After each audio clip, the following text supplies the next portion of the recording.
Hey guys, it's Bella. Welcome back to my channel. I hope you guys are having the best day. I hope you had the best weekend. If you're new here, welcome. We talk about true crime cases here on this channel on Mondays. So if that's something you're into, then please come and join us for a chat. Come and join us to talk about some true crime. Make sure to subscribe so you don't miss any future videos. Today, we're going to be talking about a case that involves poison cheesecake, identity theft, murder, international fugitives. I mean, this is a really wild case today, you guys. It's honestly just one thing after another. It's crazy from start to finish, and it just keeps getting more and more insane. It will keep getting more and more insane as this video goes on, so prepare yourselves because yeah, it is going to be a wild one today. Before we get into it, I just quickly want to thank today's sponsor, Midas Merge, which is a free to download mobile game. It was actually created by the same people that designed Sims 3 and 4, need I say more? You can really tell when you're playing the game as well. It's like this immersive game set in this fantasy land with these beautiful gardens, these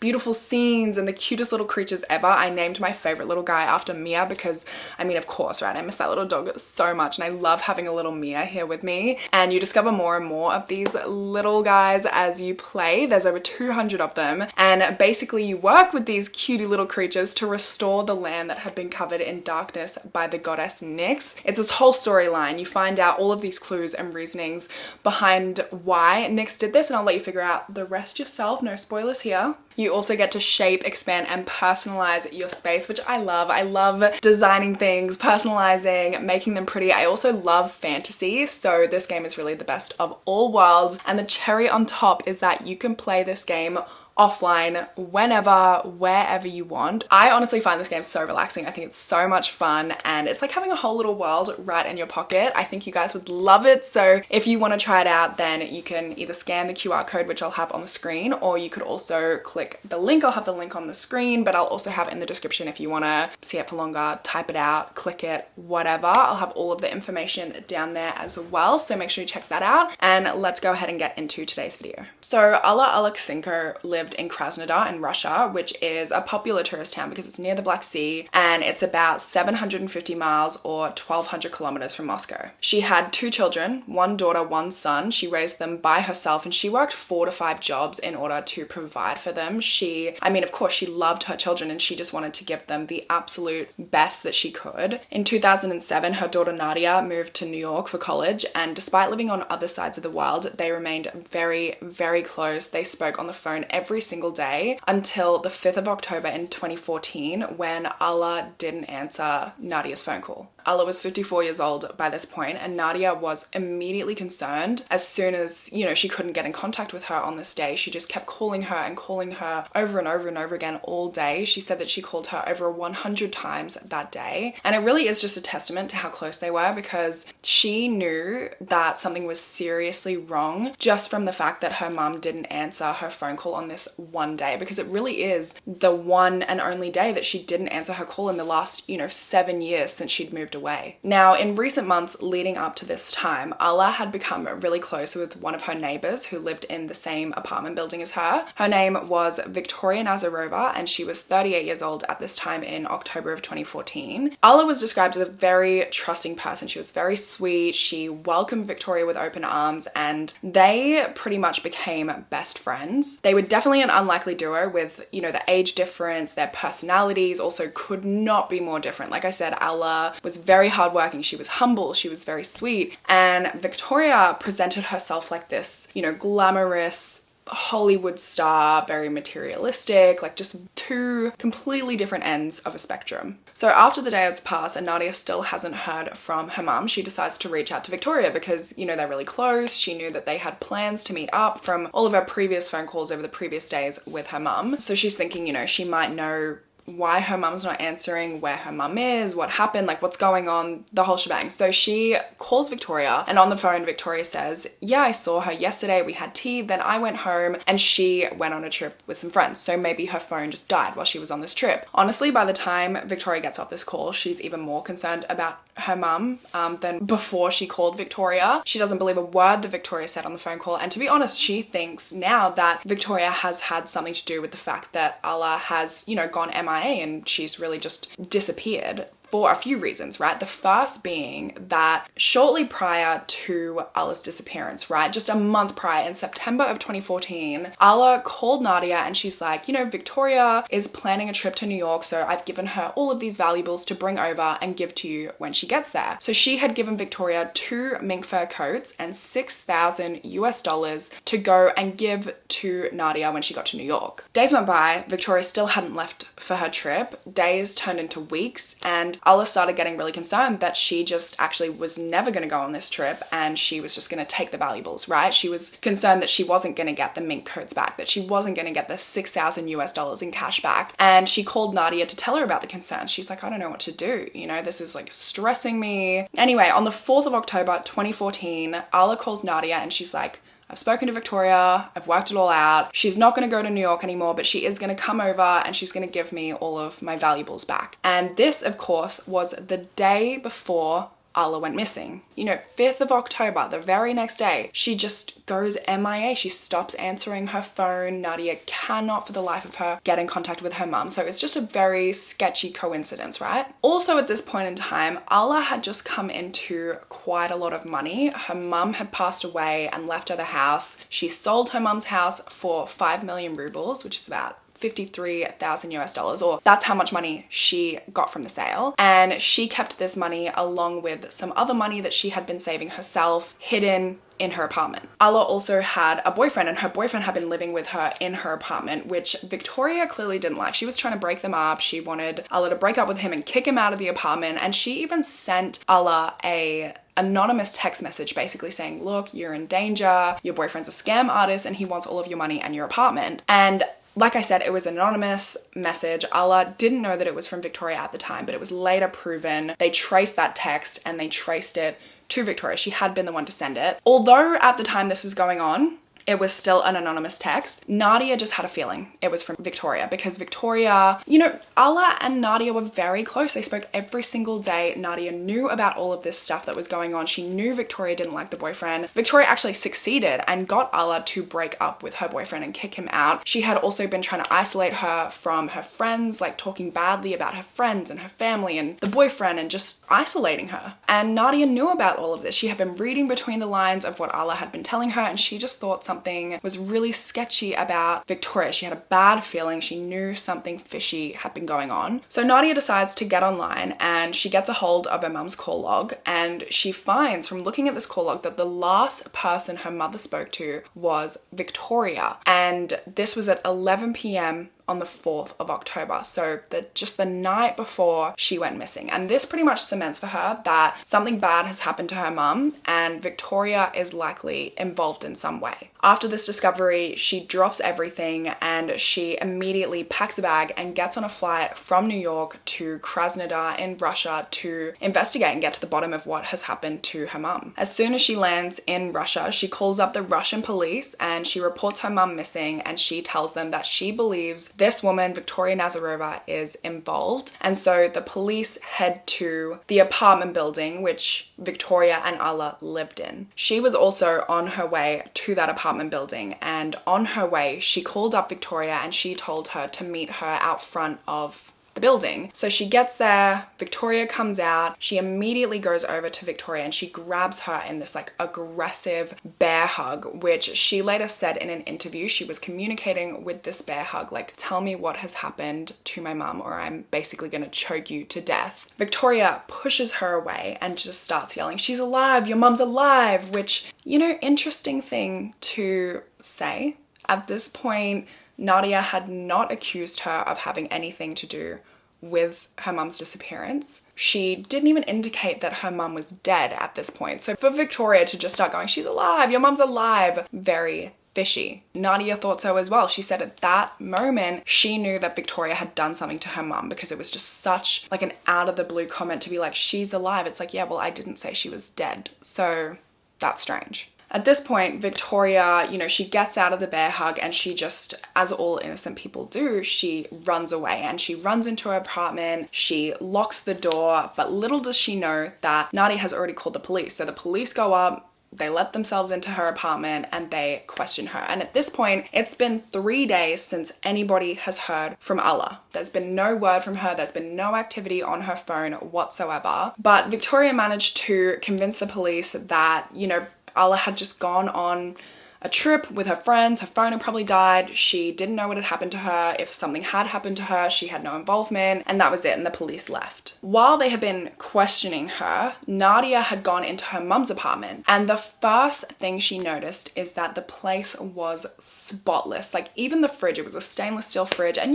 they get finger marks, they get a bit grubby sometimes. There was not a single little smudge on that fridge. The apartment was also completely clean of all of Allah's valuables, everything. The place had been wiped, right? All of her identity documents, her passport, her, documents pertaining to houses she owned, or like her mum's house that she sold, her bank details, her jewelry, and most importantly, all of her savings, all of her money was gone. She kept this money very well hidden. It was under a dresser behind some wooden slats. It's the kind of place that you have to know it's there. And the only people that knew that it was there were her children and her best friend, Viktoria. Nadia basically believed that Viktoria had befriended her mum in order to get her money, get her inheritance, and she killed her in order to get it. After the interaction with Nadia and with the police, Viktoria actually fled her apartment, and Nadia believes she went to go and stay with a friend and that she had brought all of the stuff that she had stolen from Allah with her to this friend's apartment. Nadia was able to track this woman down that Viktoria stayed with, and she went and spoke to her, and this woman said that Viktoria had Hennessy with her, and Hennessy was Allah's favorite drink. Nadia said, quote, "Right when I heard that, my stomach dropped. I got so afraid." A few days after Allah's disappearance as well, Allah's son started getting these creepy text messages from somebody impersonating his mother. Like, the contents of the text messages weren't necessarily creepy, but the fact that it was somebody impersonating his mother from an anonymous number was so creepy. So let me read you this text. It says, quote, "Don't look for me and let me live mine. I'm happy now. My life is good. I will pray for you." Nadia also received the same kind of text messages, again from an anonymous number pretending to be her mum, and it said, quote, "Sweetie, don't worry about me. I'll notify you about where I am soon enough." And Nadia, of course, believed that these anonymous text messages were sent by Viktoria to try and, cover up her tracks, pretend that, I don't know what she was expecting. Like, there's no way these kids, after all of this, are gonna stop looking for their mum because they got some anonymous text message not from Allah's number. I honestly don't know the thought process behind that. I mean, if anything, it's just gonna make them even more suspicious, right? So people do crazy things when they're stressed or when they've done something crazy, I guess.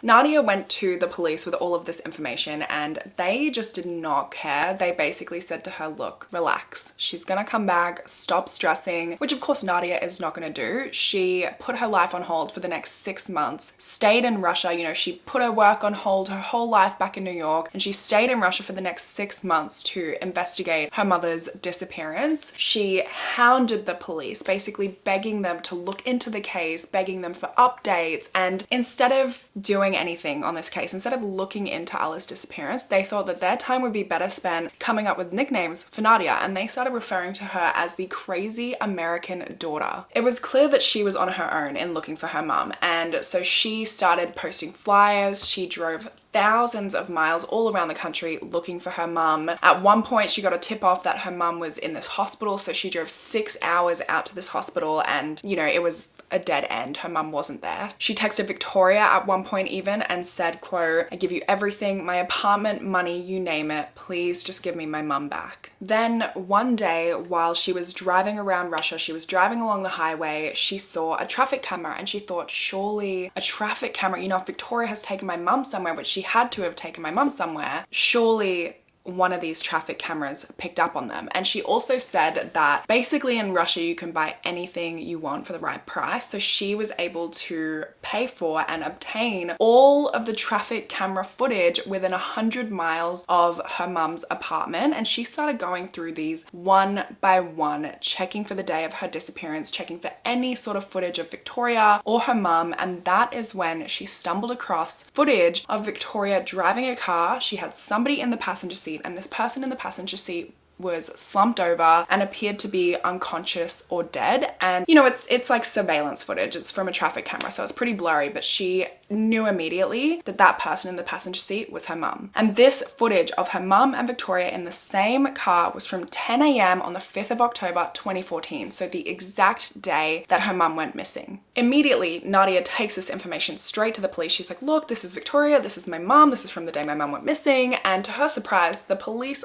already had it. They already had this footage. They had already traced the license plate number, found out it was a rental car, which had been taken out in Viktoria Nasyrova's name. So there was no doubt that the people in that car were Viktoria and her mother. So they had been looking into this. They had this huge piece of information and they had just kept it from Nadia. They had just been completely keeping her in the dark into the investigation in her own mother's disappearance. The police ended up bringing Viktoria in for a polygraph test, and during this test they ask her, you know, all the questions. They ask her about the rental car, who's in the rental car with her. They ask her about Allah's disappearance, all of that sort of thing. And she says, there was nobody in the car with me, which is insane because they showed her the footage, right? They showed her the CCTV traffic camera footage of her and somebody in her passenger seat, and she looks at that and she still says, no, I was by myself. So insane, but very clear that she's lying about everything. You really can't trust anything this woman is saying throughout this whole polygraph test. And of course she says, you know, I don't know what happened to Allah. I had nothing to do with it. I don't have any information for you, blah, blah, blah. After the polygraph, the police let her go while they await the official processing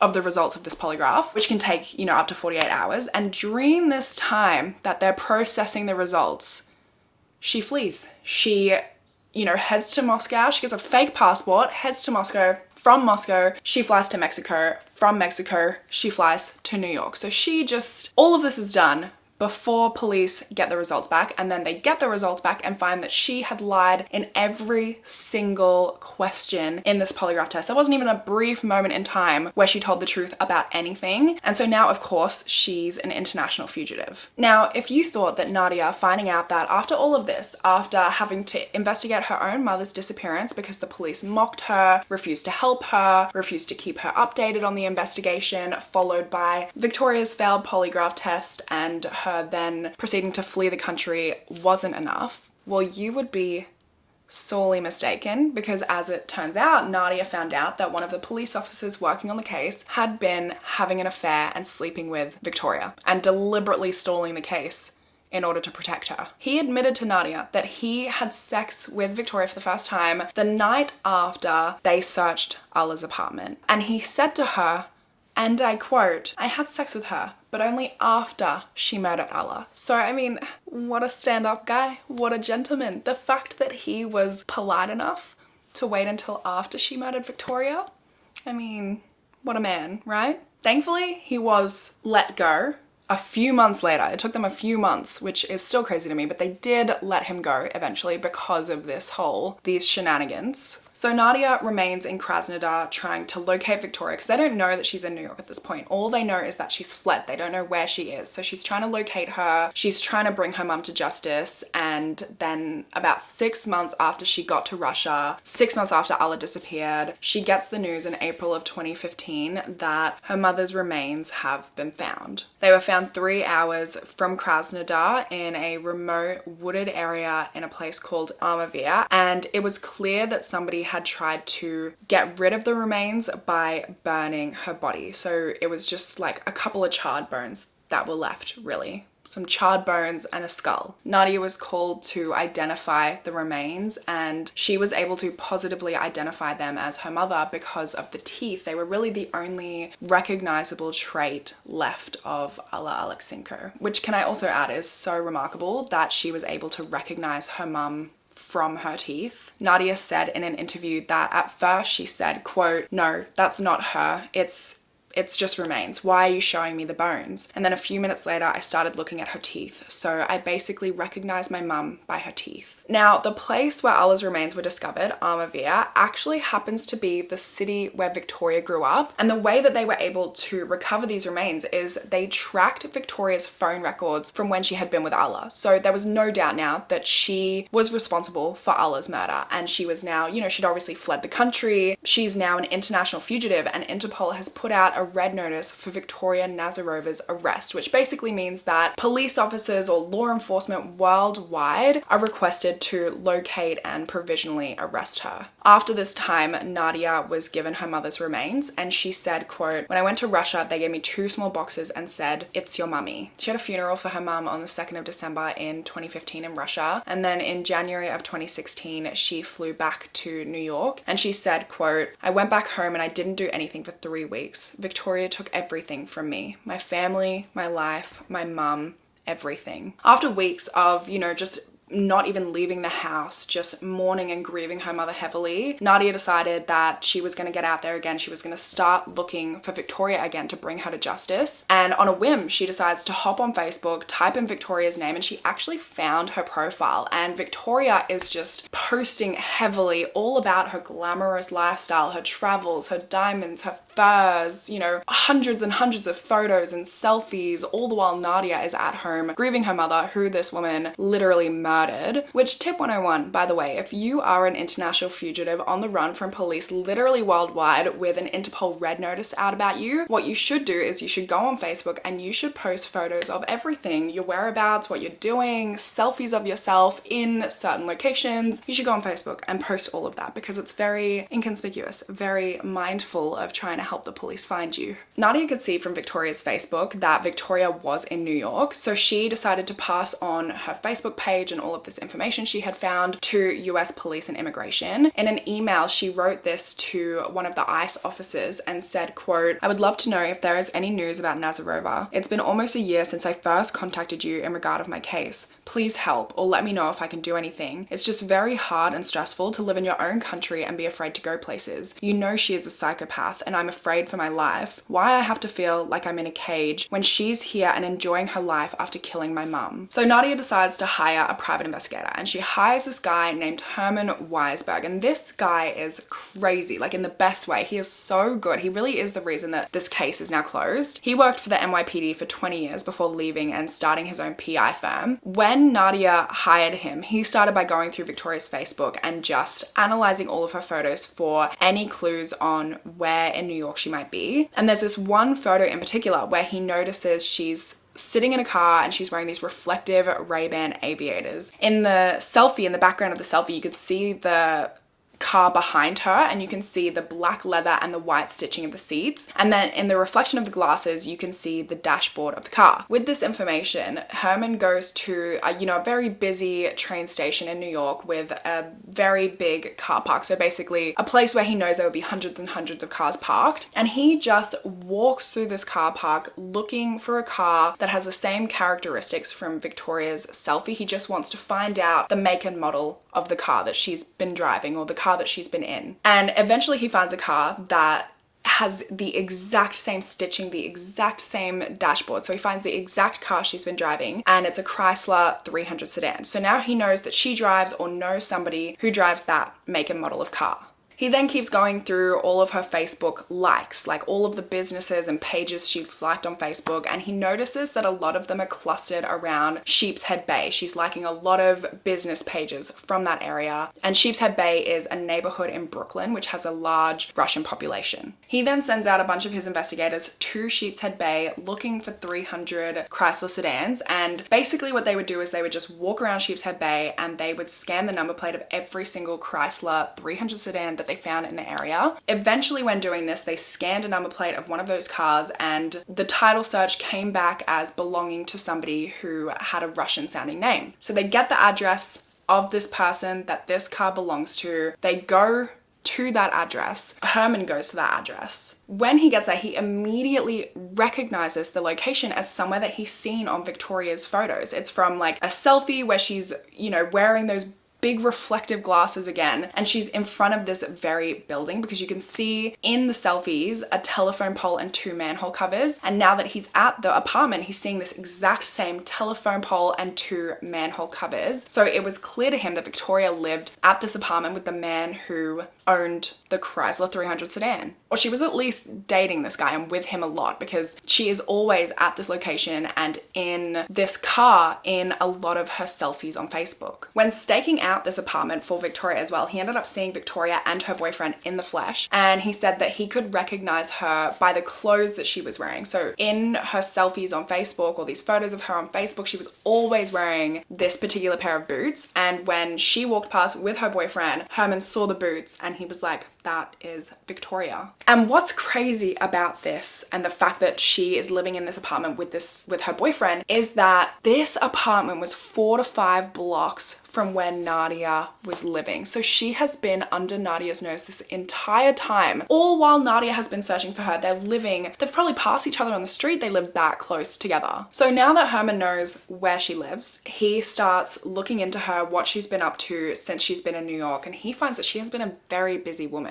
When she first got to New York, she started working as a sex worker, and she would advertise online as a dominatrix under the names Rachel and Mara. Her clients were mostly married men who wanted to be humiliated. She said of this job, quote, "We mutually satisfied each other's primal instincts. I was giving them what they weren't getting at home." Now, she was actually using this job in order to drug and rob these men. She would take their money, their jewelry, literally whatever she could find while these men were on the brink of death, right? Because she was drugging these men to within an inch of their life. She was also doing this to other men who weren't clients. Like, she would go on dating websites as well and do this to men who just wanted to take her on a date. And there was this one guy named Ruben Brukov who ran a dry cleaners in Queens. They met on a Russian online dating site. She told him she was a good cook and invited him over to her apartment and cooked him fish. Ruben says that the only thing he remembers is taking one bite of this fish and then immediately just passing out. While he was unconscious, Viktoria took $1,000 of cash from him. She also took his American Express card and went and spent $2,400 on that as well. 2 days later, he is still barely conscious, so she helps him down to his dry cleaner business, and there's employees there, his sister's even there, and some of them start filming this. There's actually like footage of this interaction somewhere because they just thought it was so bizarre. So they started filming, and she's telling them, we had 2 bottles of wine, and then she starts accusing him, saying, I think he took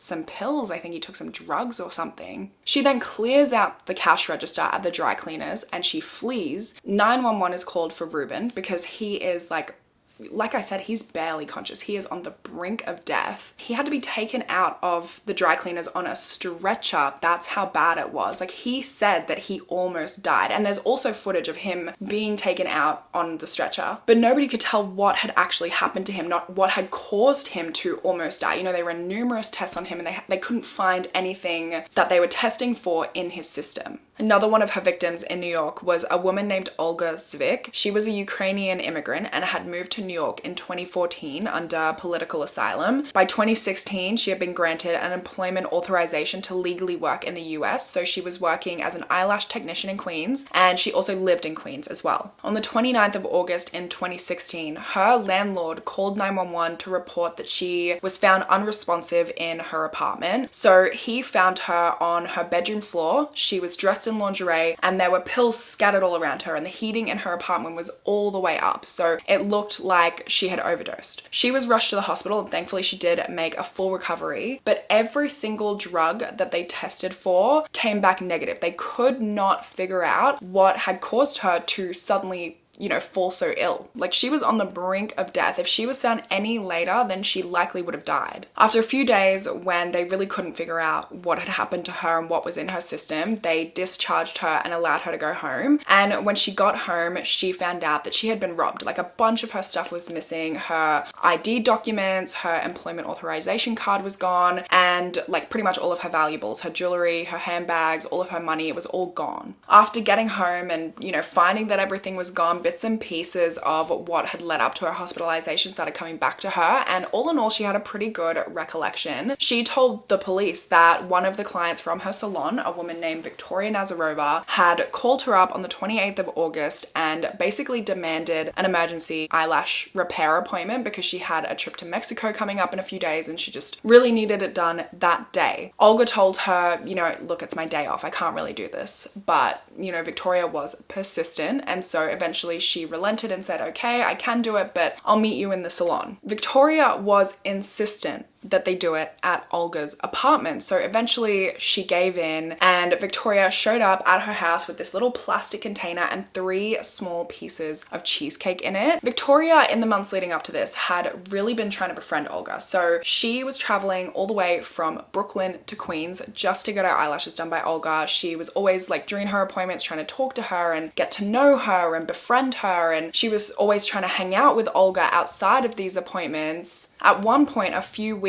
before the, you know, hospitalization, she actually showed up at Olga's house, like showed up at her apartment and was like knocking on the door and demanding an eyelash appointment, and Olga was like, not gonna happen. Come back and see me at the salon. Like, it's my day off. The fact that she even knew where she lived to be able to show up at her apartment is crazy in and of itself. But, you know, Olga also just wasn't really interested. She was polite to Viktoria, but she wasn't interested in being friends with her outside of work. So anyway, the cheesecake just seemed like another one of these gestures to try and be friends with her outside of work. And it was also kind of a thank you for doing this last minute house call. And she was like, you know, it's this amazing cheesecake from this amazing place. You have to try it. And so, being polite, Olga takes one bite of one of these little pieces of cheesecake and just immediately she starts vomiting, she's having hallucinations, and she passes out. She remembers waking up a few hours later and Viktoria was there with a bowl of chicken soup, and she came up, she's like, here, have this, it'll make you feel better. And she doesn't like remember much, but she says that she must have had some of the soup because then she just passes out again. And so, you know, she believes that the soup was probably poisoned as well. While she was unconscious, Viktoria changed her out of the sweatpants that she had been wearing and changed her into like sexy lingerie. She scattered all of these pills around her to make it look like it was a suicide attempt. And then she turned the heating up in the apartment all the way up, even though it was already August, so it was super hot outside already. The pills that were scattered around her body were phenazepam, and this was also what was used to poison the cheesecake and likely what was also used to poison the chicken soup. Phenazepam is a drug that is produced in Russia. It's used to treat schizophrenia and anxiety, and it's illegal in the US. And the effects of phenazepam are made a lot worse when the person affected is exposed to extreme heat. So it was very evident that this was a murder attempt,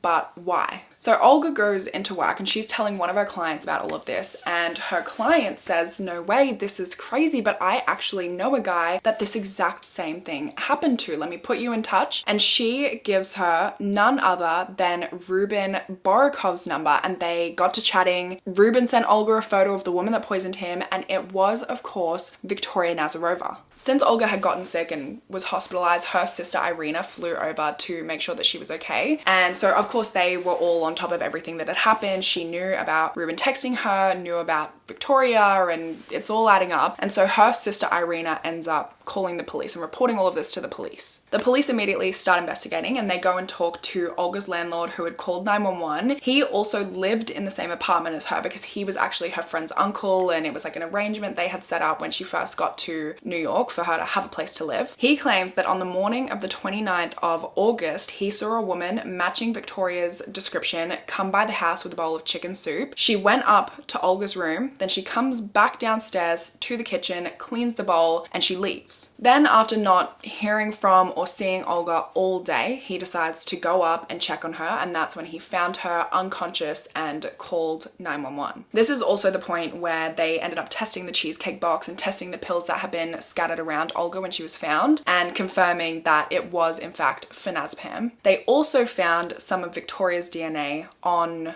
the cheesecake, plastic packaging that she had brought it in. Then the police start looking for patterns and for similar cases. They're like, if this has happened to Ruben and this has happened to Olga, then it's probably happened to more people. They start looking for patterns and they find 2 more cases in Coney Island. One of the men that they found that this had happened to was able to identify the address that he met his date at, and the address was where Victoria was living. All of these victims as well, 4 victims that they now had, were able to, when shown a photo of Victoria, they were able to positively identify her as the woman that had drugged them, pretty much almost killed them, and then robbed them. And so now the hunt was on to find and track down and arrest Viktoria Nasyrova. And this is really when everything kind of starts coming together in this case, thanks to none other than Herman Weisberg, the private investigator that Nadia had hired to bring her mum to justice, because like we know, he had also been tracking Victoria and he, as we know, had already found her. By this point, he had already contacted Interpol and Homeland Security to tell them that he had found Victoria, and neither of them agreed to do anything about it. They could care less. So he went to NYPD. NYPD are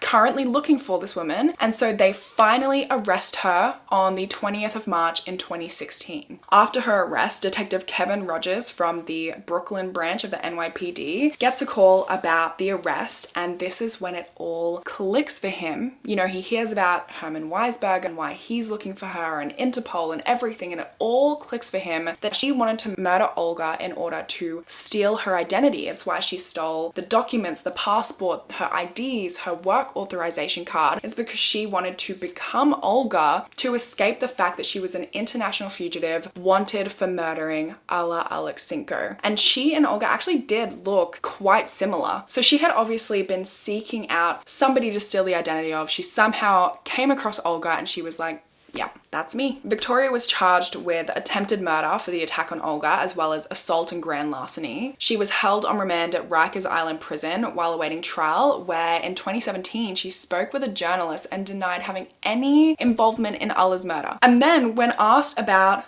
the cheesecake, she basically said, well, I didn't force her to eat the cheesecake. So she couldn't even deny that she poisoned the cheesecake. It's like, yeah, I poisoned the cheesecake, but I didn't force her to eat it. I just was really insistent and said it's from this great bakery and it's a thank you and please, please, please have a little bit of the cheesecake. Anyway, it actually took quite a while for this case to go to trial because of the pandemic. So this case didn't go to trial until January of 2023. So Victoria was in custody for 6 years awaiting trial, and she was assaulted during this time by another inmate and sustained pretty bad injuries to her face, which, would you believe, she got a payout for? She sued New York City for negligence and got $325,000.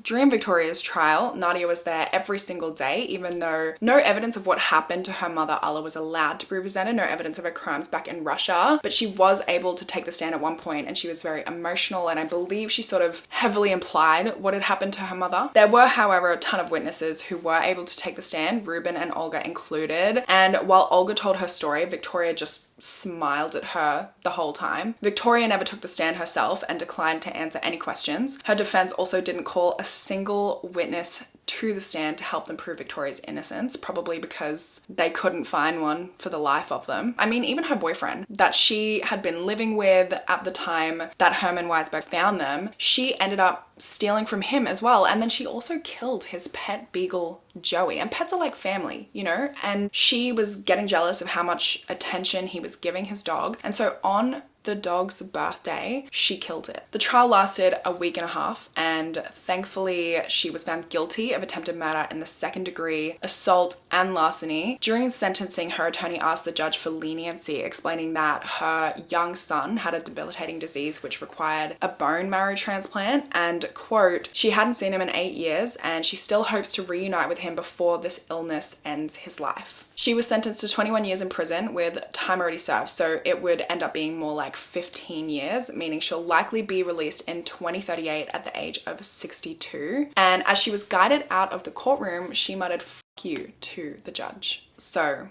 very remorseful, clearly. Both Olga and Nadia cried at the hearing, which I can't even imagine the emotions. Like, everything that these two women have been through is absolutely insane. And And once Victoria is released from prison, it's very likely that she will be deported back to Russia, where she will then face trial for the murder of Nadia's mother, Alla Alexenko. I mean, all in all, Nadia is pretty happy with the outcome. She's just happy that Victoria is facing punishment, that she's behind bars, that, you know, she can't be out there to hurt anybody else. Her and Olga ended up becoming very close friends. They bonded over their shared experience, and it was really nice that, you know, a beautiful friendship was able to come out of these horrific circumstances. But yeah, that's everything for this case. I would love to hear your thoughts in the comments of this one, because it is truly bonkers. Like, this woman is insane, and I really hope that when she is released from prison, she's deported to Russia, where she is actually tried for Alla's murder. I know she's like got her punishment. I know all in all Nadia is happy, but this woman does not deserve to be on the streets. I cannot see any form of rehabilitation for Victoria. And I also looked it up, and there is no statute of limitations in Russia for murder, so we can hope. Although I do think it is insane that she was able to get $325,000 for being beat up in prison, when frankly she deserved it. Like, I'm gonna be real, she deserved that and more, probably. Let me know your thoughts. That's everything from me today. I'll chat with you guys in the comments, and hopefully I will see you next week in my next video. Bye guys.